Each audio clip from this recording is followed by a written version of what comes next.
I think retro சுத்தி இன்னொரு ஒரு ஹைப். நானும் இதை கேட்கறதுக்கு நிறைய பேர் வந்து ரெட்ரோ இன்னும் கொஞ்சம் ரொம்ப ஒரு செகண்ட் நின்று பாக்குறதுக்கு காரணம் வந்து சூர்யா அண்ணாவுக்கு வந்து திஸ் மூவிஸ் டூ பிக் அப்படிங்கிறது தான் வந்து எல்லாருக்குமே தெரியும். Kanguva did not do as expected. And ரொம்ப நாள் கழிச்சு ஒரு தியேட்டர்ல ஒரு கார்த்திக் சுப்புராஜ் படம் அப்படிங்கறதுல வந்து சூர்யா அண்ணா வராங்கிற ஒரு ஹைப் எல்லாருக்கும் இருக்குது. அதுல நீங்க வந்து அந்த ஜென்ரலா சொல்லுவாங்க, நீங்க பிட்சா படம் எடுத்த ஒரு ஃப்ரீடம் வந்து I don't think you would have had that in better. Because it's a star, you need those moments. நீங்க சொல்ற மாதிரி தியேட்டருக்கு வரவன் வந்து விசில் அடிக்க வரான்.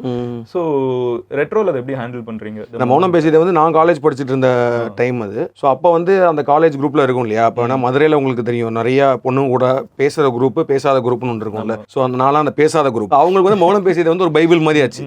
ஓ இப்படிலாம் பேசுறாங்க. ஸோ அதுக்கப்புறமேட்டு அந்த ஆட்டிடியூட்லேயே சுற்றுறது அந்த மாதிரிலாம் இருந்துச்சு இல்லையா. ஸோ அதுலேருந்து எனக்கு அவரோட பெர்ஃபார்ம்லாம் ரொம்ப பிடிக்கும்.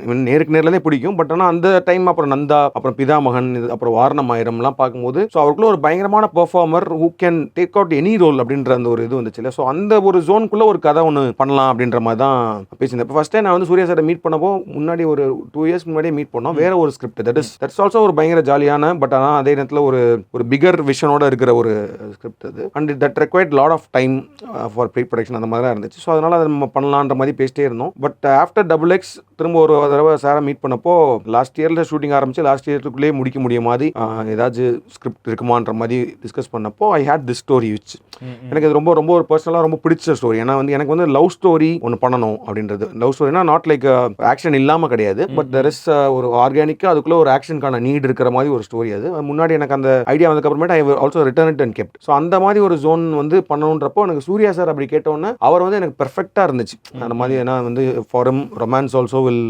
Work, action also will work, mass also will work அப்படின்றப்போ வந்து அந்த ஸ்டோரி அவருக்கு சொன்னேன். அவருக்கும் அது ரொம்ப பிடிச்சதுனால I somehow see him like the perfect fit for this story ரெட்ரோக்கு. ஸோ அதனால வந்து he also had good time doing that role.